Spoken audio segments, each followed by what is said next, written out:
বৰ দুখ লাগি আছে যে যোৱাকালিও আহিলোঁ, আজিও নাই হোৱা কামটো, ছাৰে এতিয়া ঘূৰাই দিলে। Guys welcome back to my channel guys আপোনালোকে নিশ্চয় দেখিব পাৰিছে আমি বৰ্তমান ক'ত আছোঁ তো বৰ্তমান আছোঁ মুৰাইজাৰ থানাত আৰু এয়া দেখিছে আব্দুল আজিজ মোৰ ফ্ৰেণ্ড হয় তো সি মানে পাছপোৰ্ট এপ্লাই কৰিছিল গুৱাহাটীত গৈ তো গুৱাহাটীৰ কাম চব শেষ হৈ গ'ল তাৰপিছত মানে গুৱাহাটীৰ পৰা এই মুৰাইজাৰ থানাত আহিছে তো এতিয়া ইয়াৰ পৰা মানে ভেৰিফিকেশ্যনটো ছুটাব লাগে তো আমি এই ভেৰিফিকেশ্যনটো ছুটাবৰ কাৰণে যোৱাকালি অলৰেডি এবাৰ আহিছিলোঁ অহাৰ পিছত মানে বহুত সময় ৱেইট কৰিছোঁ তেওঁলোকৰ কাৰণে পিছত ছাৰ আহিছিল অহাৰ পিছত কৈছে যে আজি নহ'ব তোমালোক কালি আহিবা তো আজি আকৌ আহিছোঁ 3টা বজাত তো বৰ্তমান মানে পূৰা ৰাতি হৈ গ'ল 6টাৰ ওপৰত বাজিছে এতিয়ালৈকে মানে তেওঁলোকে যেতিয়া আহিছিলোঁ 3টা বজাত তেতিয়াৰ পৰা কৈ আছে যে অলপ ৱেইট কৰক ছাৰ আহি আছে এতিয়ালৈকে অহা নাই মানে ধৈৰ্যৰ ওপৰত হৈ গ'ল তো কি কৰিম ধৈৰ্যটো ধৰিব লাগিব কাৰণ আপোনালোকে অলৰেডি গম পাইছে মানে যোনে যোনে পাছপোৰ্ট এপ্লাই কৰিছিল তেওঁলোকে গম পাইছে যে পাছপোৰ্ট এপ্লাই কৰোঁতে মানে ইমান কষ্ট নহয় পাছপোৰ্টখন বনাওঁতে মানে ইমান কষ্ট নহয় মানে ইমান কষ্ট কৰিব নালাগে তো তাৰ পিছৰ যিবিলাক কাম ধৰি লওক মানে আমি এইটো কামত আহিছিলোঁ যে ভেৰিফিকেশ্যনটো ছুটাবৰ কাৰণে বহুত কষ্ট হৈ আছে তো তথাপিও কি কৰিম কৰিব লাগিব তো আব্দুল আজিজ মানে তুমি পাছপোৰ্টখন মানে কিমান দিন আগত এপ্লাই কৰিছিলা মইতো মানে 20 দিনমান হৈ গ'ল এতিয়া এপ্লাই কৰি পেলাই ঘৰত আহিলোঁ উভতি অহাৰ পিছত এতিয়া মানে তো মুৰাইজাৰ থানাত এতিয়া আহি গ'ল যোৱাকালিতো আহিছিলোঁ অহাৰ পিছত বহুত সময় ৱেইট কৰিছোঁ পিছত ছাৰে ক'লে আজি নহ'ব গুচি যোৱা সেইকাৰণে গুচি গ'লোঁ আজি আহিবৰ কাৰণে ক'লে টুমৰো আহিবা পিছত আজি আহিলোঁ এতিয়াতো আবেলি 3টা বজাত আহিছিলোঁ এতিয়াতো সন্ধিয়া হৈ গ'ল ৰাতি কেইটা বাজি 6টা বাজি আছে কিমান সময়ৰ পৰা ৱেইট কৰি আছোঁ ইয়াৰ পৰা ছুটাৰ পিছত যাব শংকৰনগৰত আৰু কিমান দিন লাগে সেইটোতো ক'ব নোৱাৰোঁ কাৰণ এইবিলাকত এনেকুৱাই হৈ থাকে সদায় আৰু ধৈৰ্য শক্তিটো বহুত বেছি থাকিব লাগে এই যে এষাৰ কথা কৈছে মোৰ ফ্ৰেণ্ডে যে ধৈৰ্য শক্তিটো ৰাখিব লাগে মোৰ মতে মানে এইটো একেবাৰে 100% ৰাইট কাৰণ এইবিলাক কামত মানে বহুত ধৈৰ্য শক্তি ৰাখিব লাগে মানে ধৈৰ্য শক্তি বহুত ইম্পৰ্টেণ্ট হয় কাৰণ আমি যোৱাকালি আহিছিলোঁ অহাৰ পিছত মানে এজন ফ্ৰেণ্ডক লগ পাইছোঁ তো তেওঁৰ মানে 2 বছৰ আগতে তেওঁ পাছপোৰ্ট এপ্লাই কৰিছিল কৰাৰ পিছত মানে এনেকুৱা চব কাম শেষ হৈ গ'ল আৰু লাষ্টত আমাৰ নিচিনা মানে এনেকুৱা অলপ মানে এনেকুৱা ৱেইট কৰিব লাগিছে কিবা বেৰা লাগি গৈছিল পান কাৰ্ডত কিবা এটা বেৰা লাগিছিল বেৰা লগাৰ পিছত তেওঁৰ মানে ধৈৰ্য শক্তিটো এনেকুৱা ৰাখিব পৰা নাই তো তেওঁৰ মানে খং উঠি গ'ল খং উঠাৰ পিছত মানে কেঞ্চেল কৰি দিলে কেঞ্চেল কৰাৰ পিছত মানে ইয়াতে অলপ চলপ কাম কাজ কৰিছিল কৰাৰ পিছত ভাবিছে যে ইয়াতে থাকি কাম নহ'ব বিদেশত মানে যাবই লাগিব তো তেওঁ আকৌ মানে এপ্লাই কৰি আছে তো চাওক মানে অকল ধৈৰ্য শক্তিৰ কাৰণে 2 বছৰ আগতে এবাৰ এপ্লাই কৰিছিল তো আকৌ মানে 2 বছৰ পিছত এপ্লাই কৰি আছে তো আপোনালোকক কৈ আছোঁ যদি এইবিলাক কামত আপোনালোক যায় ধৈৰ্য শক্তিটো থাকিবই লাগিব কাৰণ এইটো কথা কোনে যদি ভাবে বোলে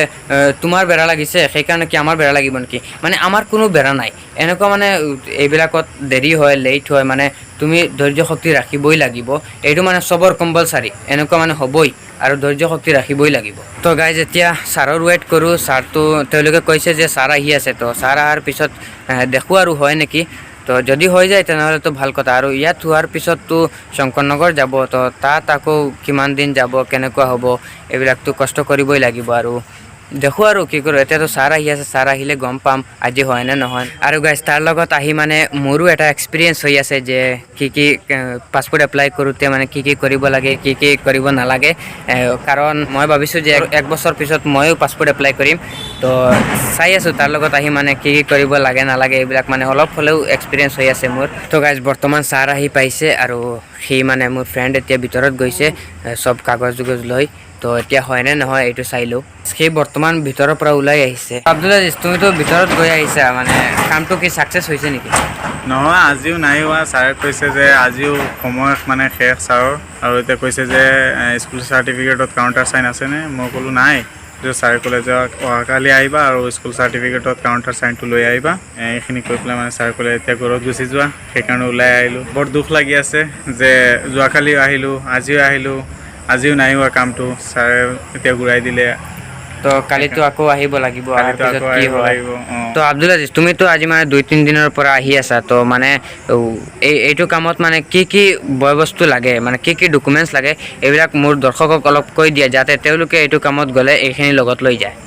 ইয়াত ডকুমেণ্ট মানে কি লাগে নিজৰ আধাৰ কাৰ্ড পেন কাৰ্ড আৰু ভোটাৰ ID স্কুল চাৰ্টিফিকেট আৰু জন্ম চাৰ্টিফিকেটটো লাগে এইখিনি বছ আৰু আজি যে কি কৈছিল আৰু স্কুল চাৰ্টিফিকেটত মানে যদি কাউণ্টাৰ চাইনটো নাথাকে সেই কাউণ্টাৰ চাইনটো লাগিব আপোনালোকে নিশ্চয় শুনা পাইছে যে কি ডকুমেণ্টছ লৈ আহিব লাগে তো আপোনালোক তেনেকুৱা যদি যায় তো লৈ যাব আৰু মই আগতেও কৈছোঁ আৰু এতিয়াও আকৌ কৈ আছোঁ যে ধৈৰ্য শক্তি ৰাখিবই লাগিব আৰু ডকুমেণ্টছ যি মোৰ ফ্ৰেণ্ডে কৈছে আপোনালোকে লগত লৈ যাব। এটা কথা মনত ৰাখিব, যদি মুৰাজাত থানাত বা যিকোনো থানাত যদি যায় এইটো কামত মানে 10টা বজাৰ পৰা 3টা বজাৰ ভিতৰত আহিব লাগিব,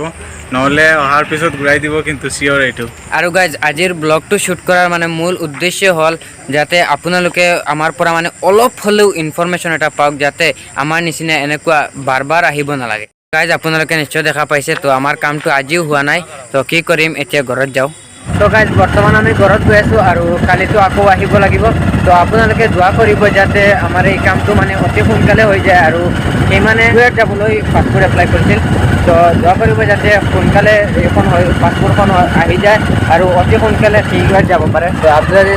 কিবা এটা কৈ দিয়ক আৰু কি ক'ম, মানে চবেই দোৱা কৰিব মোৰ কাৰণে, মোৰ কামখিনি যাতে সোনকালে হৈ যায় আৰু মই অতি সোনকালে যাব পাৰোঁ কুৱেইটত। তো গাইজ আজিৰ ভিডিঅ'টোৰ পৰা আপোনালোকে যদি অলপ কিবা এটা হ'লেও মানে ইনফৰমেশ্যন পাইছে তেনেহ'লে ভিডিঅ'টো এটা শ্বেয়াৰ কৰি দিব আৰু মোৰ চেনেলত যদি নতুন হয় তেনেহ'লে ছাবস্ক্ৰাইব কৰিবলৈ নাপাহৰিব। তো আজিৰ ভিডিঅ'টো এইখিনি আছিল আৰু দেখা হ'ব নেক্সট ব্লগত। তো বাই বাই।